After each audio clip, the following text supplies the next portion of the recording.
The song Remember Me by Miguel and Natalia Lafourcade. Does it ring a bell? This lovely ballad from the soundtrack of the movie Coco almost won the Grammy for the best song written for a movie. Not only because of the catchy tune, but mainly because the song perfectly reflects the heart of the movie. The fantastic story is about the Dia de Muertos, the Day of the Dead. Especially in Mexico, this is a great annual festival around November 1st and 2nd. Like in our culture, these days are about remembering the dead, but in Latin America, it's surrounded by a much more colorful and exuberant atmosphere. Even if you've never heard of the Day of the Dead, after Coco, you're completely up to speed. The main character is Miguel. In the film, we get to know 5 generations of his family. Miguel himself, his parents, his grandmother and great-grandmother, and they all live in the same house. His great-great-grandmother passed away years ago, but even her we will get to know. For every year, the Dia de Muertos makes it possible for the living and the dead to have contact with one another. In this period, families decorate the graves of their loved ones, bringing along gifts for them, the so-called offerings. At home, they install an altar table with photos of the deceased they want to remember. When, at a certain moment in the movie, together with Miguel, we cross over to the world of the dead, a kind of parallel universe, we discover that on the Day of the Dead, the spirits can return to the normal world to enjoy their presence and to be close to their loved ones. Between the two worlds, there is a wonderful bridge of petals. But not every spirit is admitted to the bridge. If you want to cross over, there is a condition. Your photograph should be at least on one of the altar tables. That is, at least one family should actively remember you. If you're not remembered, you're stuck for another year in the world of the spirits. Even worse is the fate of those who disappear from the memory of humanity. If no one in the world of the living remembers your existence anymore, even your spirit disappears. That is what happens to an old skeleton that completely disintegrates. Hence the importance of the petition, "Remember me." The Spanish part of the song text expresses it like this: "Solo con tu amor yo puedo existir." That is to be taken quite literally in this movie. Love as a necessity for existence. And when there is this love, it's stronger than death. The end of the movie shows this in a charming way. A year has passed, and Miguel's great-grandmother has died too. She's crossed the bridge into the world of the spirits, where she is reunited with her parents. First, the old woman was worn out and exhausted. Now, she moves like a child, feeling safe in the hands of her father and mother. So beautifully done by the Pixar designers. It reminds me of my father when he only had a couple of weeks to live. He was 96.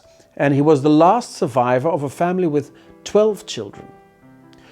"Who are you looking forward to seeing again?" I asked him. And I thought he would need some time to think about that, but the answer came in seconds.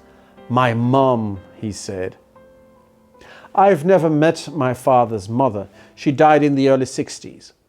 Almost 60 years my father had missed her. Now he was looking forward to being reunited with her.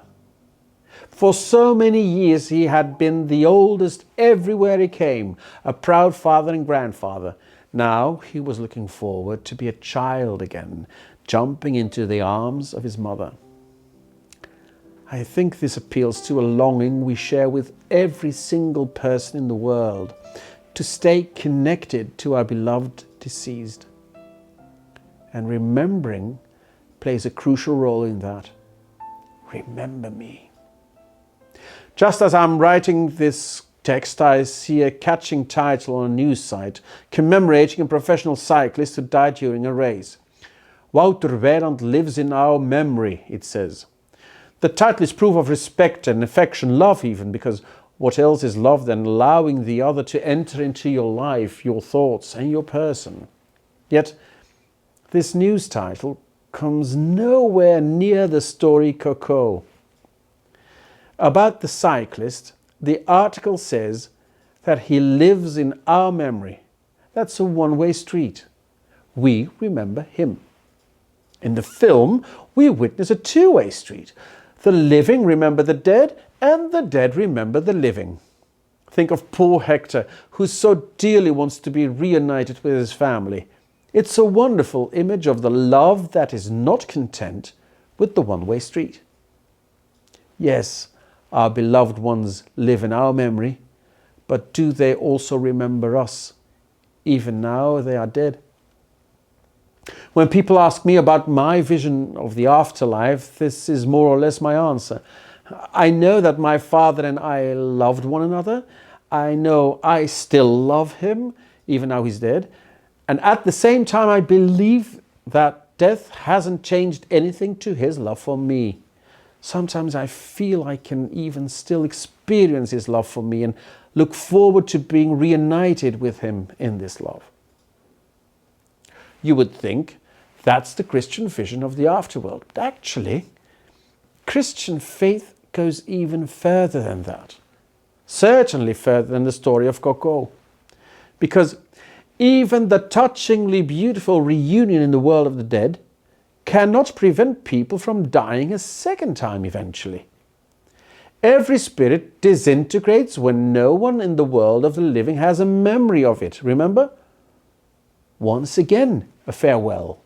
Once again, the sorrow of losing someone dear, and an unbridgeable gap between loved ones.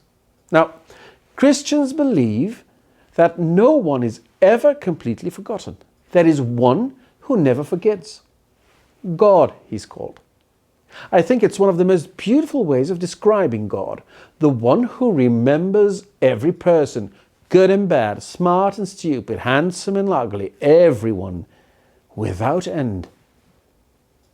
It was one of the main features of God for the Jewish author Elie Wiesel too. As a young man, he survived the Nazi camps where most of his family died. This ordeal inspired him his whole life to work for peace and justice. In 1986, he received the Nobel Peace Prize. Remembrance is a central theme in his work. Also when he writes about God.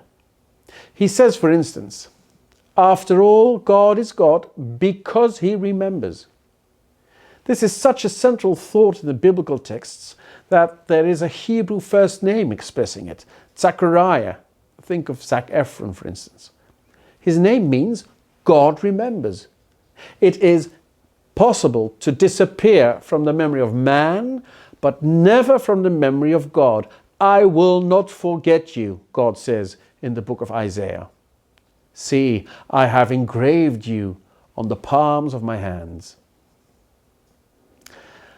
I know there is no proof for that, and I have respect for the people who don't believe there is such a remembering God. But I do object to people who think they can be absolutely sure that such a God does not exist. Or worse, if they look with contempt to believers, as if they were naive and stupid to put their faith into a fountainhead of love stronger than death. It's not stupid to wholeheartedly turn to this fountainhead and sing, remember me, solo con tu amor yo puedo existir. I, for one, am glad and proud to bear witness to the divine answer to this plea. Don't be afraid. Indelibly, your name is engraved in the palms of my hands.